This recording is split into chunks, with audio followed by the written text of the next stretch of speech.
Welcome to the EIU Greek Life Podcast, where we talk about current events and problems and host special guests to raise awareness of what is happening and how things are ran in the Greek world to the rest of the EIU community.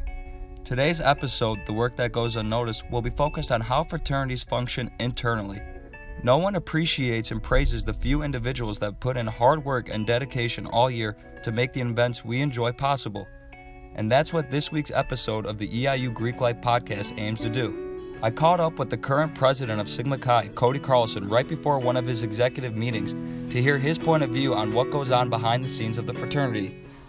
Cody, since you are the president, would you say you make most of the decisions for the chapter on a daily basis?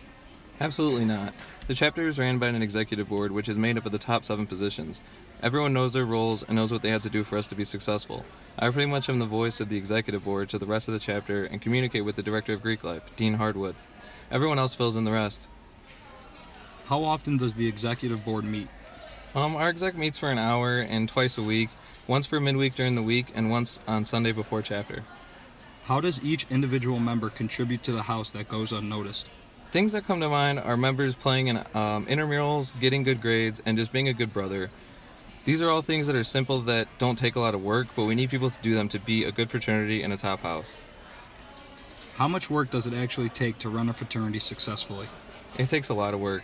Most of the people on our executive board put in numerous hours a week to be successful at their position. We have to have good communication with each other and the rest of the chapter and execute our plans efficiently. As long as we do that, we can reach our goals and be better than other fraternities. Thank you, Cody, for giving myself and everyone else listening a behind-the-scenes view of how a fraternity is successfully operated. We give praise and thanks to you and the rest of the Greek Life executive boards across the nation for the dedication and hard work that you put into your organization that goes unnoticed. That wraps up this week's episode, The Work That Goes Unnoticed, of the EIU Greek Life Podcast. Tune in next week to listen to our guest speaker, who is the coordinator of Greek Week, Lisa Van, give tips and insight on how you can have a competitive advantage over your competition.